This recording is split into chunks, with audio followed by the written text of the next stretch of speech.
Bonjour tout le monde et bienvenue sur une autre vidéo. Aujourd'hui, je vous montre comment faire des zooms dynamiques dans la version 18 de DaVinci Resolve. Sans plus tarder, on s'en va à l'ordinateur, craquez-vous une bière, prenez-vous un café, puis on s'installe pour un petit tutoriel. Bienvenue sur le logiciel DaVinci Resolve. J'utilise la version Studio 18, c'est la version bêta. Donc, la seule chose qu'il vous faut pour faire un zoom dynamique, c'est un plan. J'ai présentement un plan de trépied avec aucun mouvement. Donc, on va lui donner du mouvement à l'aide du zoom dynamique. On sélectionne le plan en question, on monte en haut à droite et on ouvre l'inspecteur. Ensuite, descendez à zoom dynamique. Il va toujours être désactivé, fait qu'activez-le et en même temps, ouvrez le menu. Donc, si on fait play, on a un zoom de base. Dans le fond, c'est un zoom out. Puis ça, c'est le zoom dynamique. C'est le logiciel qui fait ça pour nous. Vous avez l'option d'échanger. Fait qu'au lieu d'un zoom out, on va avoir un zoom in, comme vous pouvez voir présentement. Puis, on a ici un petit menu. Fait que linéaire, ça veut dire que de A à Z, ça va être graduel à la même vitesse. Ensuite, on a un arrivée amorti, ce qui veut dire que l'arrivée va être beaucoup plus lente.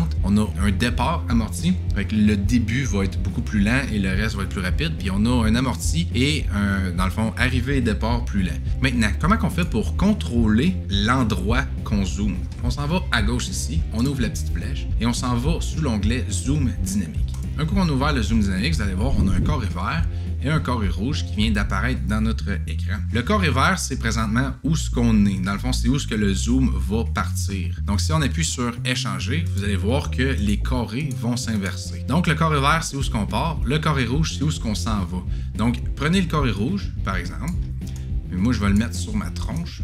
Puis vous pouvez le mettre aussi petit que vous voulez. Quand vous allez faire play, vous allez voir un zoom in du carré vert vers le carré rouge. Donc si on fait play, vous allez voir, boum, on s'en va vers le carré rouge. Si vous voulez apprendre comment faire du Surface Tracker, ce qui est un nouveau feature dans Resolve 18, je vous suggère d'aller regarder mon vidéo tutoriel qui va être en lien juste ici.